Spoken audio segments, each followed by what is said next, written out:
Hi guys, I'm Max and welcome back to Leftover Currency. In celebration of the new £50 Polymer note released today, I will be looking at features of the new banknote and be going through some of the pros and cons of the new Polymer banknote and the old paper banknote through some rigorous testing. With the new edition of the £50 Polymer note, all Bank of England notes will now be available in Polymer. The 50 will enter circulation as of today, the 23rd of June. But don't worry, the paper 50s are still legal tender and you'll be able to use these as normal.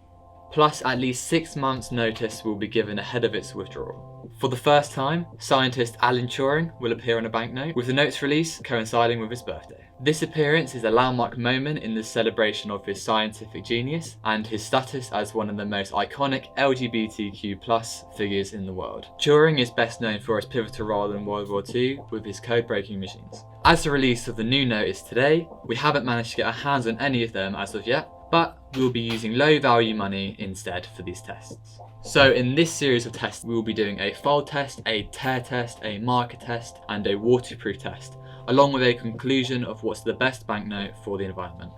Right, so let's get into the fun part. To start things off, we will be doing a fold test to see which banknote is the easiest to crease. Here we have the paper note and the polymer note. I'm going to start with the paper one. We found that the paper note is really easy to fold, but it does lose its shape. Next is the polymer note. This did the opposite to the paper note. It was harder to fold and crease, but kept its shape. And in my experience, having used these notes since they entered circulation, the creases do stick around, where the paper banknotes are much easier to decrease. Next up is the tear test. Again, we have a paper and a polymer note. Let's try tearing the paper note first. As you can see, this was really easy to tear up. However, with the polymer, this really didn't want to tear. We tried multiple methods, but it still didn't budge. Really strong banknotes. Next is the marker test. Let's see how well a whiteboard marker will rub off each note. I found that whilst the marker stuck to the paper note, you could quite easily rub off any markings from the polymer note.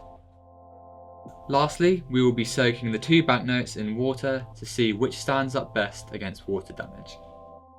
So we soaked and crumpled up the notes in water. The paper note became very weak and fell apart quite easily. However, the polymer note remained water resistant. You can see how the water droplets are just sitting there on the polymer banknotes, whereas the paper has just absorbed the water. So, will polymer notes fade? Here we have some Nigerian notes as an example. The paper notes are very well worn, and it was for that reason that the country made the switch to the polymer notes. However, as you can see, the polymer notes do fade with time too. Lastly, which type of note is best for the environment? Over on the Leftover Currency website, we have a blog article looking into the carbon footprint of cash.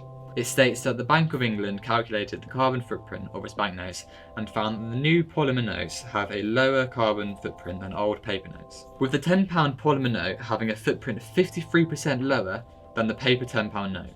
So, which one is best? Based on its physical and environmental qualities, we believe that the new polymer notes are the best to use. But which do you prefer? What are your experiences with the paper and polymer notes? Let us know what you think in the comment section below. Once we get a hold of the brand new £50 polymer banknotes, we will be looking at the British banknotes in a little more detail in a future video. So make sure to hit the subscribe button and click the bell for updates on future content. We'll see you next time.